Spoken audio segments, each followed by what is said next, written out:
what are some of the effective strategies for reaching out to people who may not be connected with your church or ministry? And even the pastor just preaching earlier about us all being one body.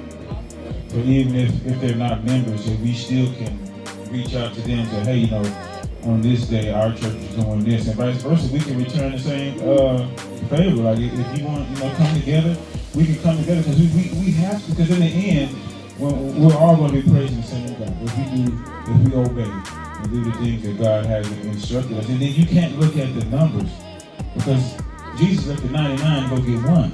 So if one person receives God every time we go out, then our work is done. And I think that's where a lot of people they get caught up into numbers because it's a material thing, it's a visual thing, you can see it, but if just one says that, you know, based off what you share with me and the things that you've done for me, I want Jesus in my life, I want to let him in, then heaven rejoices over one. It doesn't say heaven rejoices over 10,000 or 15,000, it says one. So every time that one person decides to serve God, then our work is done. So that's why we have to come together. We got to stop the division. There's no competition. Your ministry isn't more anointed than mine because you have 10,000 members and I have 1,000 members.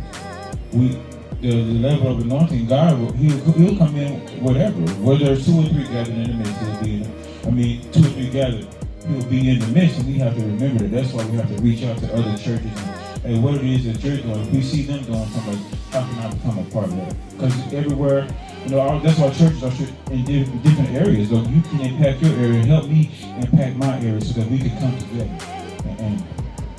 and do this. There you go. The strategies you have that you apply to the ministry. You know, it's crazy that you said that because a lot of the strategies do come from work, and it's so ironic that I stepped into pastoring after leading a team for multiple years. You know, one of the strategies was seeing what somebody's strengths are, and let's focus on how we can utilize those strengths and make them better in those specific areas, but also look at the opportunities of their weaknesses and see what we can do to, like, fine-tune them and get them more confidence. Majority of the methods that I've used is almost like a self-diagnosis kind of thing. You know, if I ask you, so for instance, I say, so what's going on? I already know what's going on, but I want you to verbalize it. When you verbalize and tell me what's going on, you know, I can sit there and I can say, okay, well, why do you feel like that is? And so now I'm going to force you to now answer the question I'm asking you. But when you start to hear yourself make up these things or reasons, you start to realize, like, oh, I'm only stopping myself. You can find a solution. Yeah. Just based off of understanding. Yeah. And most of the time it's just us stopping ourselves. It's a fear of failure. It's a fear of, I don't know what the next step's gonna be. It's a fear there. And so when we identify what the issue is, we can now make a game plan on how we can overcome that issue. When it comes to fear, there's nothing beats what they say, nothing beats a try but a fail. You know what I'm saying? Let's at least try. You know, and one of the things I always tell my team at work is, hey, so what do you think you can do to get better in this area? They'll give me their solution. And I'm like, okay, cool. Well, let's try that. So when we try that, let's revisit this in a few days and we'll see where you're at and we'll track your progress. And if there's no progress, then we'll reevaluate it and we'll come back to it and find another solution. Let's try something else. But if there's progress, we're going to stick with what's working. But self-evaluation and, you know, those things can help us first identify what the issue is, and then a lot of times that self-discovery helps us find a solution for whatever we were struggling with. That your ministry remains relevant and impactful in the changing world. You got a lot of things, every time we look up, the world is changing. There's something new being introduced, there's something old being taken away.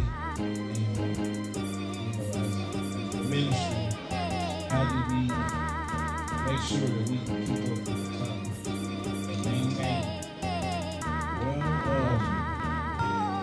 Well, you just have to take the time out, because ministry, it does require, for you to give of yourself, to give of your time, and just having the ability to be able to meet someone where they are.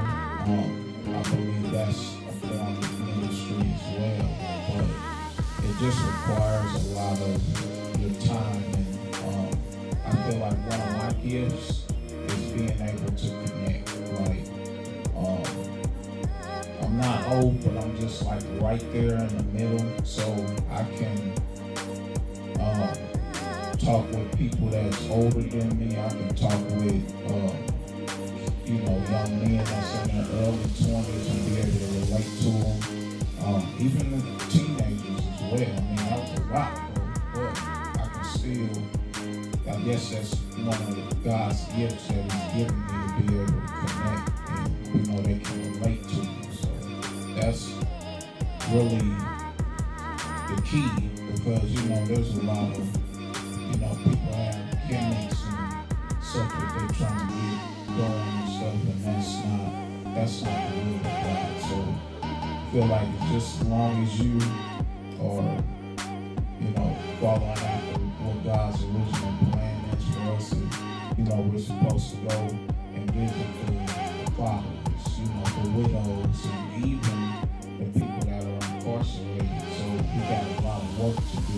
So, how has your personal faith journey shaped your approach to G-Pop leadership?